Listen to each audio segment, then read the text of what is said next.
இவனோடுதான் வாழ்க்கை கரை சேர்க்கட்டும் இனி அந்த கேள்விக்கும் இடமில்லையே விடை கண்ட கேள்விக்கு வலு இல்லையே அன்பாலே பாபானி அன்னை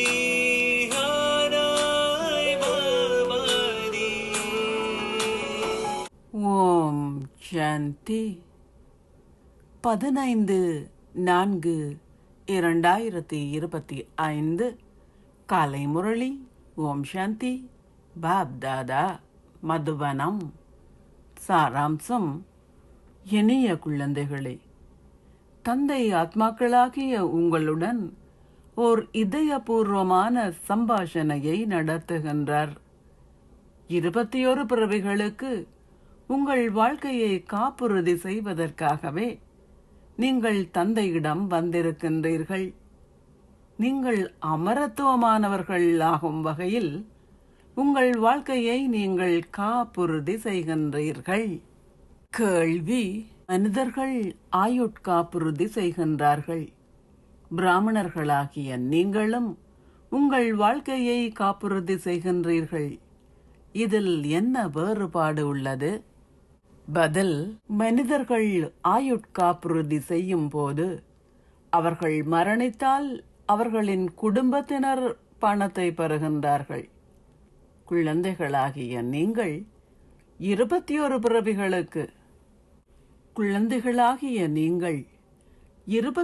பிறவிகளுக்கு மரணம் அடையாதிருப்பதற்காக இப்பொழுது ஆயுட்காப்புறுதியை செய்கின்றீர்கள்.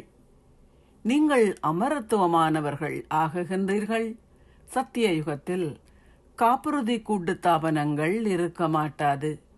உங்கள் வாழ்க்கையை நீங்கள் காப்புறுதி செய்திருப்பதால் நீங்கள் என்றுமே மரணிக்க மாட்டீர்கள் எனும் சந்தோஷம் இப்பொழுது உங்களுக்கு இருக்க வேண்டும்.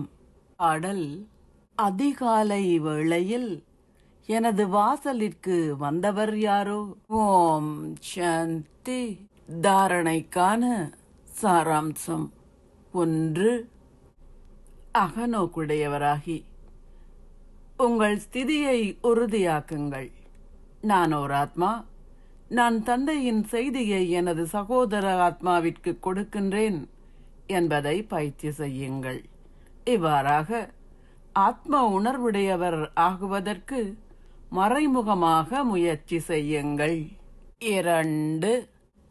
ஆன்மீக சேவை செய்வதில் ஆர்வமுடையவர்களாகுங்கள். பிறரை உங்களுக்கு சமமாக ஆக்குவதற்கு முயற்சி செய்யுங்கள். சில சகவாசத்தின் ஆதிக்கம் மிகவும் தீயதாகும். ஆகையால் அதிலிருந்து உங்களை பாதுகாத்துக் கொள்ளுங்கள். தவறான உணவையும் பானத்தையும் உட்கொள்கின்ற பழக்கத்தை உருவாக்கிக் கொள்ளாதீர்கள். ஆசீர்வாதம்: நீங்கள் உலகிற்கு ஆதார ரூபமாகி சதா உலக நன்மை என்ற பணியில் மும்முரமாக ஈடுபட்டிருப்பீர்களாக. உலக உபகாரி குழந்தைகளால் அவர்களின் கனவுகளிலேனும் ஓய்வாக இருக்க முடியாது. இரவு பகலாக சேவையில் மும்முரமாக ஈடுபட்டிருப்பவர்களால் மட்டுமே தமது கனவுகளிலும் புதிய விடயங்களை காண முடியும். அவர்கள் சேவை செய்வதற்காக திட்டங்களையும் வழிமுறைகளையும் பார்க்கின்றார்கள். சேவை செய்வதில் அவர்கள் மும்முரமாக இருப்பதனால் தமது சொந்த முயற்சிகளின் வீணானவற்றிலிருந்தும் அல்லது வேறு எவரின் வீணானவற்றிலிருந்தும் பாதுகாக்கப்படுகின்றார்கள். உலகில் உள்ள எல்லையற்ற ஆத்மாக்கள் சதா அவர்கள் முன்னால் வருவார்கள். அவர்களிடம் சிறிதளவேனும் கவன ஈனம் இருக்க முடியாது. இத்தகைய சேவையாளர் குழந்தைகள் ஆதார ரூபங்களாக இருக்கும் ஆசீர்வாதங்களை பெறுகின்றார்கள். ஸ்லோகம்: சங்கம யுகத்தின் ஒவ்வொரு வினாடியும் பல வருடங்களுக்கு சமமானவை. அதனால் கவன ஈனத்தால் நேரத்தை வீணாக்காதீர்கள். அவ்யக்த சமிக்ஞை: ஒன்றிணைந்த ரூபத்தின் விழிப்புணர்வால் சதா வெற்றி பெறுபவர் ஆகுங்கள்.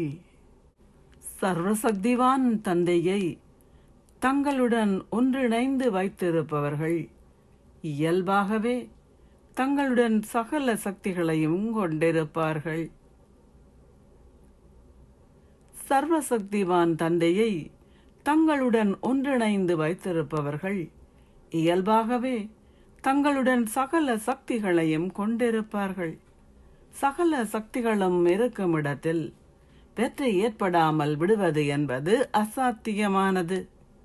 லௌகீக வாழ்க்கையில் நீங்கள் நல்லதொரு சகபாடியை கண்டடைந்தால் நீங்கள் அவரை அல்லது அவளை கைவிட மாட்டீர்கள்.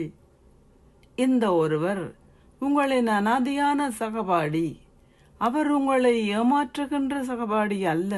அவர் எப்போதும் தனது சகவாசத்தை நிறைவேற்றுகின்ற ஒரே ஒருவர் ஆவார்.